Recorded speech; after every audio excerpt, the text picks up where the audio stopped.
नमस्कार दोस्तों, आज हम चर्चा करते हैं मगध के उत्कर्ष पे।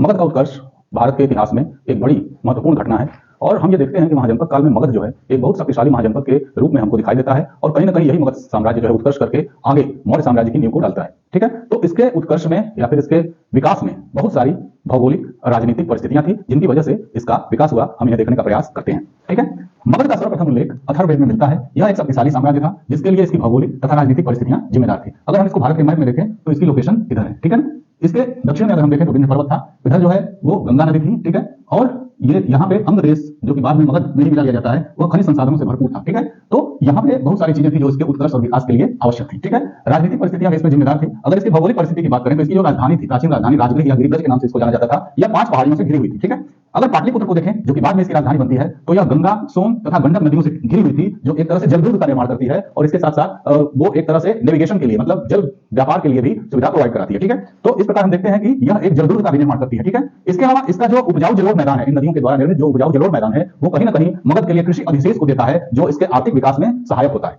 ठीक है, क्योंकि प्रारंभिक स्थिति में कृषि अधिशेष के कारण यहां जो है आर्थिक उन्नति संभव हो सकती होती है और साम्राज्य का निर्माण होता है। ठीक है, आगे बढ़ते हैं। और यह क्षेत्र की अगर हम बात करें तो यह खनिज संसाधनों, वनों तथा लकड़ियों से परिपूर्ण था। ठीक है ना, जो इसे सामरिक शक्ति भी प्रदान करते थे। अब देखते हैं कि खनिज संसाधन में लोहे का, यहाँ पे लोहे की खानें थी, तांबे की खानें थी, जिससे क्या होता था, हथियार बनते थे। ठीक है, और लकड़ियों से जो है ये मजबूत इमारतों का निर्माण करते थे। ठीक है, और कृषि उपकरणों का भी निर्माण लकड़ियों के द्वारा किया जाता था। इसके अलावा ये जंगलों से हाथियां इनको प्राप्त होती थी जो कि सेना में इनकी सहायक होती थी और काफी मदद करती थी। ठीक है, इसके अलावा अगर हम इसकी राजनीतिक स्थिति की बात करते हैं तो बृहद्रथ नामक राजा ने, जो कि वसु वंश का था, उसने, जो कि वसु का पुत्र था, उसने जो है वसु वंश या वसु का जो पुत्र था उसने जो है उसके पुत्र बृहद्रथ जो था उसने इसकी स्थापना की थी, मतलब यहां सबसे पहले राजवंश की स्थापना की थी। और उसका पुत्र जो जरासंध था महाभारत काल में इसका विवरण हमको प्राप्त होता है। ठीक है, अगर हम इसकी बात करें व्यवस्थित तरीके से तो बिंबिसार को, जो कि हर्यक वंश का संस्थापक था, ठीक है ना, उसको वास्तविक संस्थापक हम मानते हैं बिंबिसार को। बिंबिसार जो है बुद्ध का समकालीन था और इसने तीन तरह की नीतियों का इसने जो है साम्राज्य विकास में सहारा लिया। ठीक है, उसको हम आगे चर्चा करेंगे।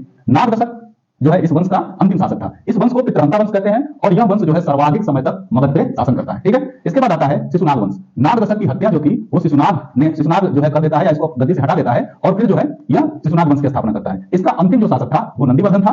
नंद वंश की स्थापना जो है महापद्मनंद करता है जो कि एक शक्तिशाली शासक था और इस वंश का अंतिम शासक जो था वो घनानंद था। ठीक है, तो यहाँ मुख्य रूप से 3 वंश, हर्यक वंश, शिशुनाग वंश और नंद वंश हमको दिखाई देते हैं। अंत में घनानंद की हत्या करके चंद्रगुप्त मौर्य जो है वह गद्दी पे बैठता है और मौर्य वंश की स्थापना करता है। और मौर्य वंश का जो अंतिम शासक था वो बृहद्रथ था जिसकी हत्या पुष्यमित्र शुंग जो है करके शुंग वंश की स्थापना करता है। वो बात का विषय है। तो ये थी मगध के बारे में छोटी सी जानकारी। विस्तृत जानकारी के लिए हमारे YouTube channel PKJ class by Rohit sir में आएं और मगध की स्थिति पर विस्तार से चर्चा को देखें और जानें। ठीक है दोस्तों, नमस्कार।